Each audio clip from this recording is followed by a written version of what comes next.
এই হলো party office. এই দেখেন পানি, কত পানি, থই থই করে পানি। এই পার্টি অফিসের লোকেরা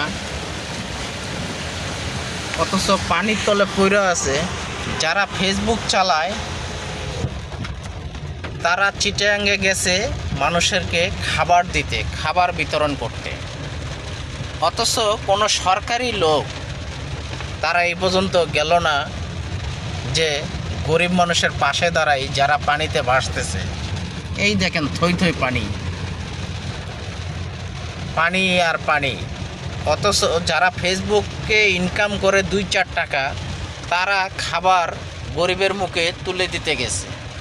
অথচ কোনো সরকারি লোক এই পর্যন্ত চিটাঙ্গে কি সিলেটে কি গেল না যে গরিব মানুষের পাশে দাঁড়াই, তাদের একটু খাবার যোগান দেয়। কোনো গরিব মানুষ এই পর্যন্ত সরকারি লোকের কাছে কোনো খাবার পায়নি। তাই সরকারের কাছে আবেদন, আপনাদের অনেক মন্ত্রীরা আছে টাকা আলা, তারা কি পারে না গরিবের পাশে দাঁড়াইতে?